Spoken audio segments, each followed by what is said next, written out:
এই হাদিসে রাসূল সাল্লাল্লাহু আলাইহি সাল্লাম ৭টি অপরাধের কথা বলছে, যে ৭টি অপরাধ আমাদেরকে ধ্বংস করে ছাড়বে।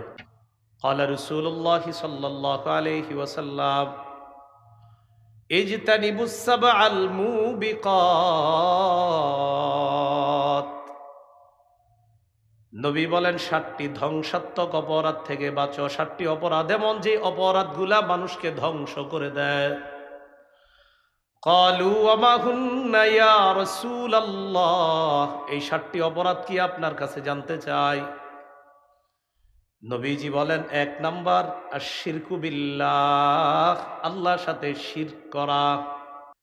সূরা জুমারের ৬৫ নম্বর আয়াতে আল্লাহ বলেন ওয়ালাকাদ উহিয়া ইলাইকা ওয়া ইলাল্লাযীনা মিন ক্বাবলিক লাইন আশরাকতা লায়াহবাতান্না আমালুকা ওয়া লাতাকুনান্না মিনাল খাসিরিন।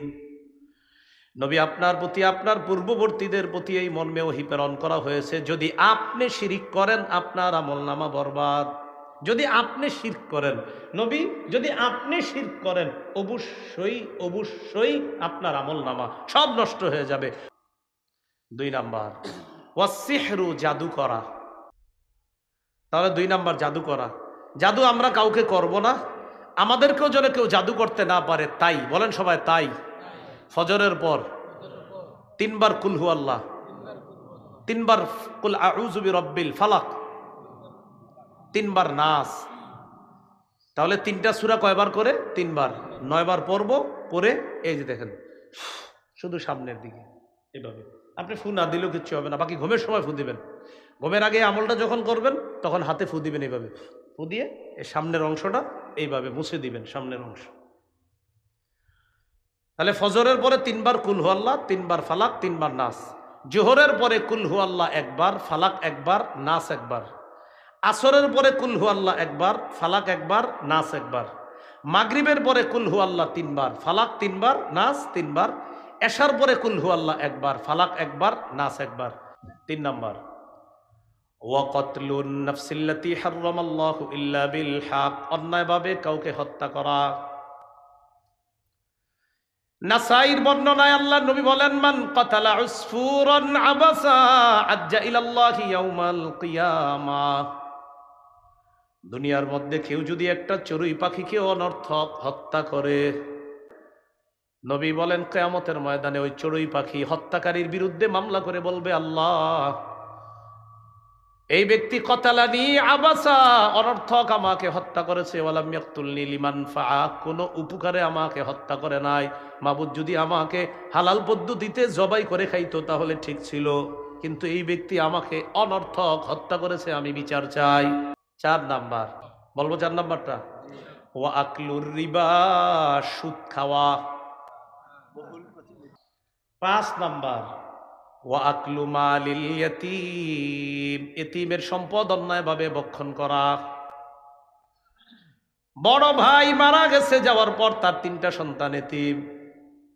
এবার চাচা চিন্তা করে কলমের খোসায় কিভাবে তাদের জমিগুলা নেওয়া যায়। ওয়া আকলু মালিল ইয়াতীম, এতিমের সম্পদ অন্যায়ভাবে ভক্ষণ করা।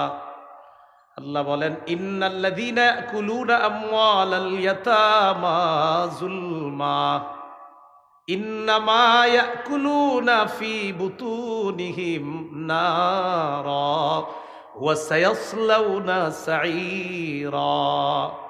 যারা এতিমের সম্পদ অন্যায়ভাবে পেটে ঢুকায়, তারা পেটে আগুন ঢুকায়, আগুন আগুন। যারা এতিমের সম্পদ খায় তারা আগুন খায়। আমি এক অংশ, বাকি অংশ আপনারা। এতিমের সম্পদ যারা খায় তারা কি খায়? এতিমের সম্পদ যারা খায় তারা কি খায়? আগুন খায়।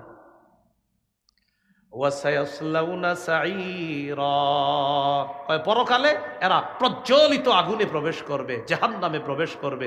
আল্লাহ আমাদেরকে হেফাজত করেন। ৬ নাম্বার ওয়াত্তাওয়াল্লি ইয়াউমাজ যাহফি, জিহাদের ময়দান থেকে পলায়ন করা।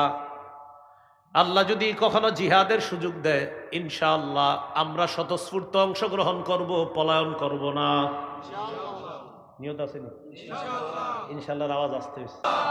তাহলে একটা হাদিস শোনাই, তাহলে আওয়াজটা বাড়বে। ক্বালা রাসূলুল্লাহ সাল্লাল্লাহু আলাইহি ওয়াসাল্লাম মান মাতা ওয়ালাম ইউজাহিদ আও লাম ইউহাদ্দিস ফি নাফসিহি মা তাআলা শু'বাতিম মিনান নিফাক। যে ব্যক্তি মারা যায় কিন্তু জিহাদ করলো না অথবা জিহাদের সংকল্প রাখলো না, যে ব্যক্তি মারা যায় জিহাদ করলো না অথবা জিহাদের সংকল্প রাখলো না, সে নেফাকি মৃত্যুবরণ করবে। 7 নাম্বার ওয়াকসফুল মুহসানাতিল মুমিনাতিল গাফিলাত, সতীসাদী মুমিন নারীর উপর মিথ্যা অপবাদ দেওয়া। এই 7টি বদঅভ্যাস অপরাধ থেকে আল্লাহ আমাদের সকলকে বেঁচে থাকার তৌফিক দান করেন।